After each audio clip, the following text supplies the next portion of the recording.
Hi, I'm Cameron Crandall, and I'm joined here with Marius Tudor. We're from Kingston Technology, and we are going to talk about storage today and what we are doing with high-performance NVMe storage, not only for the virtualization community, for like VMware, like we're here today. We're also going to talk about some vertical applications in the high-definition 4 and 8K video segment, and how high-performance NVMe storage is making differences there. But first, we're going to talk about our wall of video demo here that you see over my shoulder.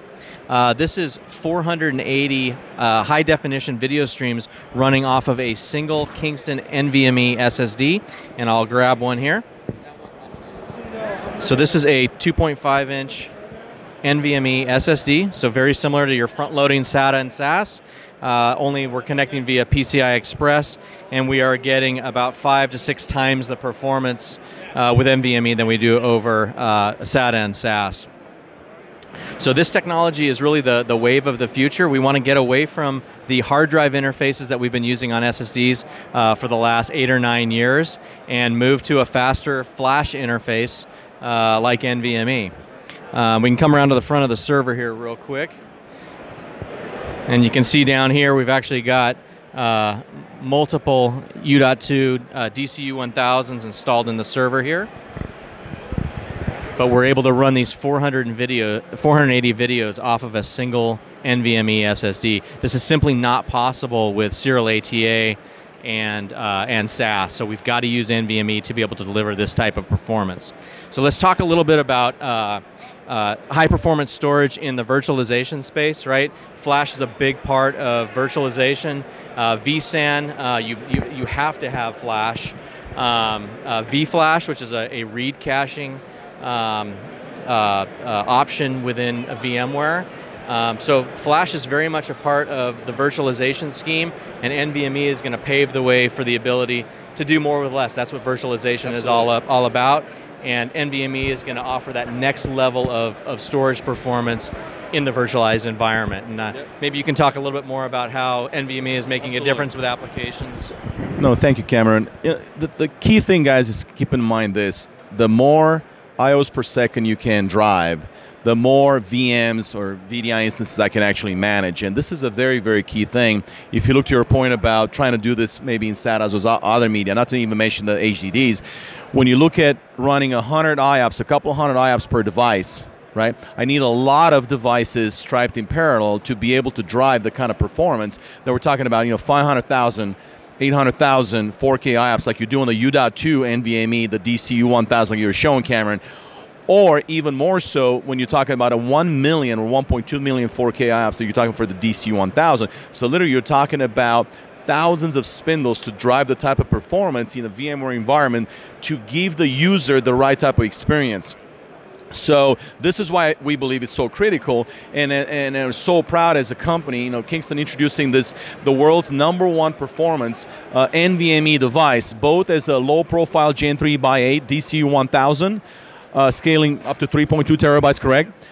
And its counterpart to the right of what we're filming right now, the DCU1000, which again is the only NVMe device actually fully saturating a Gen 3x4 pipe. Literally, we're able to drive 3.6 gigabytes a second and 500 to 800,000 IOPS per device. Now, again, fantastic speeds and feeds don't mean as much to you as the viewer, but what it does mean, translate 480 HD views, right, being served from a single device. What does that mean as far as how many VMs can you run successfully? But listen, guys, it's not just for this. What about in all other types of environments, right? Maybe you're running or you're looking at an e-commerce type of environment. Maybe you're looking at financials. Maybe you're looking at oil and gas. It could be any one thing, but again, NVMe is able to drive so much more workload and so much more value when you look at an ROI, when you look at a TCO, simply because you're the first native interface built specifically for Flash, unlike other interfaces before. So those are some comments there, Cameron. Yeah. Yeah, so a couple other things I want to mention, and Marius touched on this, really the ability to do more with less. SATA based drive solutions enabled us to remove, refrigerator-sized enclosures full of hard drives with a couple of racks of SATA-based SSDs. Now we're able to bring basically a SATA flash array performance down to something the size of a half-height, half-length PCI Express card or a U.2 2.5-inch drive. So, these are major strides within our industry in terms of performance, and it's just going to enable so many things in the future, right? And virtualization, it goes without saying that the more storage performance, the more we can do with less hardware. So, I think there's great things on the horizon with NVMe, and we've touched on some of them here. This is the kind of the computing data center type of application, but we're going to walk over here and we're going to talk to Mark a little bit about how DCP-1000 is being used in a professional 8K video environment. And we've all got HD TVs at home, and the latest and greatest is always coming out, right? We're going to have 8K TVs eventually, right? And it's going to take performance like the DCP-1000 to be able to bring that data in from a filming standpoint, and then deliver it back out to the viewer. So let's go down and take a look at what we're doing down here with NVIDIA. So this is Mark Nolan, and Mark's going to run us through our 8K video demo here. Mark, yeah, go ahead and just talk about what we're showing here. I'll hold the mic for you to make it easy. So in Adobe Premiere Pro, we're editing some 8K red code footage where we've got a couple of clips, and they're on the timeline here. This is the red code raw, so this is we're actually at full resolution of the 8K here, and you can see it's set for high quality. So we're actually processing all of the 8K footage natively at its highest resolution possible.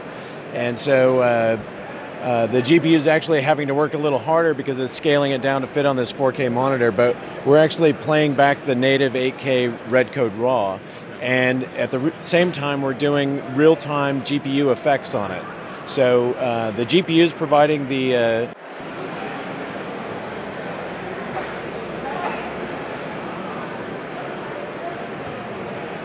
fun with the latest thing. Yeah. We're back?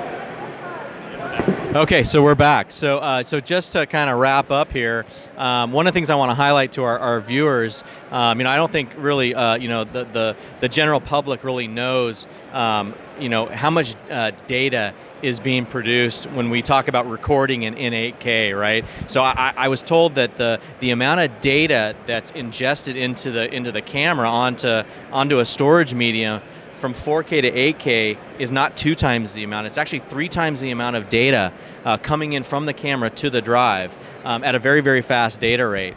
And NVMe technology is really what's going to enable what we're really going to see. I guess today it's happening, but also in the future, what we were talking about with Marius was what we're going to see at home, right? Yeah, it's moving that direction. So when HD came out, everybody thought that, going from standard def to HD, it was massively more data, and that there's no way you can do that. It's not going to be practical home use. And now everybody's got a 4K TV, and so 4K is the norm. 8K is on its way, whether you think you need it or not. It's going to be there. And the Olympics also, you mentioned something about the Olympics in our last video. Yeah, the next Olympics will be all recorded and broadcast in 8K in Japan. So NHK is doing everything in 8K, and so that's their new standard. Cool. So big storage bringing in that data, I would imagine. So very cool. All right. Well, thanks, Mark. Marius and I are going to go back and kind of recap on the wall of video demo, and then wrap up here. So again, what we're showing here is 480 high definition streams coming off of a single NVMe SSD. So let's talk a little bit about speeds and feeds, Marius. So we are getting 7,000 megabytes a second off of our half-height, half-length card, over 1 million 4K read IOPS off of a single card, and again, that used to take a 24-bay enclosure full of SATA-based SSDs with 3 RAID controllers to deliver that type of performance. Now we're doing it in something that I can hold in my hand, right? So very cool. And in the virtualization space, we're at VMworld here today. Obviously, VMware is very big on flash with vSAN and with vFlash. So NVMe is really going to enable that next big jump in storage performance and enable further consolidation of hardware and enable better application use. So I'll let you touch on that. Yeah, absolutely. Before we close. So thank you, Cameron. Yeah, guys, again, it's, as we're talking about, it's not just performance for the sake of performance, right? Ooh, million IOPS, amazing, right? What does that really mean to me? Again, we touched on it earlier. I can actually provide each user more IOPS per VM, per VDI instance. This is why it's so important. So again, it's consolidation through performance across the board, across applications, you know, VMware and beyond. But I think you hit on a very important point, Cameron, which was the performance in a read environment. What I'd love the viewers to understand is that historically there's been this bathtub effect where basically some SSDs would do a decent job in a read environment, 4K, 8K, 16K and beyond, but then when I look at a 60-40 write-read environment or 80-20 write-read environment, the performance would literally tank 70, 80, 90%. The Kingston DCP 1000, the low-profile Gen 3 by a card, as well as its 2.5-inch NVMe U.2 footprint counterpart, they are an amazing mixed performer in a mixed read-write environment, or even in a very heavy write environment type of environment, where the application would actually be able to sustain that type of level of performance and not see this kind of a massive delta gap between reads and writes. So this is a very important thing, because again, a lot of the VM environments and other types of environments across the enterprise spectrum will require a large amount of writes as well. Now, the other thing I want to kind of point out, and we talked about it a little bit earlier, is just the kind of the thought leadership of what is it going to take in the NVMe ecosystem to drive, each additional, query per second, transaction per second, or the capability to support one more user or 1,000 more users. And what it's going to take is staying ahead of the fray, ahead of the curve, as far as always having the latest technology, right? So we're driving technology today that has the type of spec that, Cameron, you were talking about. Also the capability to sustain the right type of performance despite of read-write type of mixed workloads, but also the capability to adapt quickly. As NAND lithographies change, as servers and workstations change, we can drive that performance envelope and capability envelope forward. And I think this is why I'm very excited about where we stand today as a company, and not just what we have today, but also the capability to drive the latest technology and the best outcome in TCO to the viewer and the user now and the foreseeable future. And one last comment that I had, we all understand that we're creating more bits today than ever before, and that pace is going to accelerate. The capability to do more with less is always going to allow you to best use your technology, best use your applications, and I hope that you'll continue looking to Kingston to provide that type of thought leadership. So thank you, Cameron. Great. Yeah, excellent points there. One last thing I do want to touch on is performance latency, right? Yes. I think that what we really all enjoy with SSDs, whether they're in our laptops or our desktop computers, is we've removed the rotational latency associated with hard drives, right? And really, that's the big thing that we all see. That's the user experience that we all see when we use SSDs today. But again, we're using SSDs primarily today that were built with hard drive interfaces, and within that hard drive interface, we've got layers that we've got to deal with, and within that we've got latencies, and NVMe solves those latency problems. We tackled this years ago, so NVMe has been in development now, I think, for six years or so.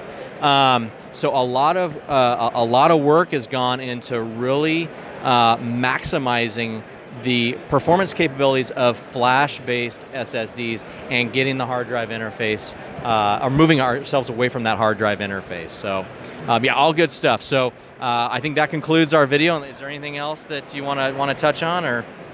I think across the spectrum, NVMe, listen, it's going to be present in 60% plus of the platforms going out. And again, you can look at the analysts. So I think it just makes a lot of sense to continue leveraging our DCP 400 SATA enterprise product, but maybe not so much on any kind of SaaS product, but really consider NVMe, both SKUs that we talked about. Very good. All right.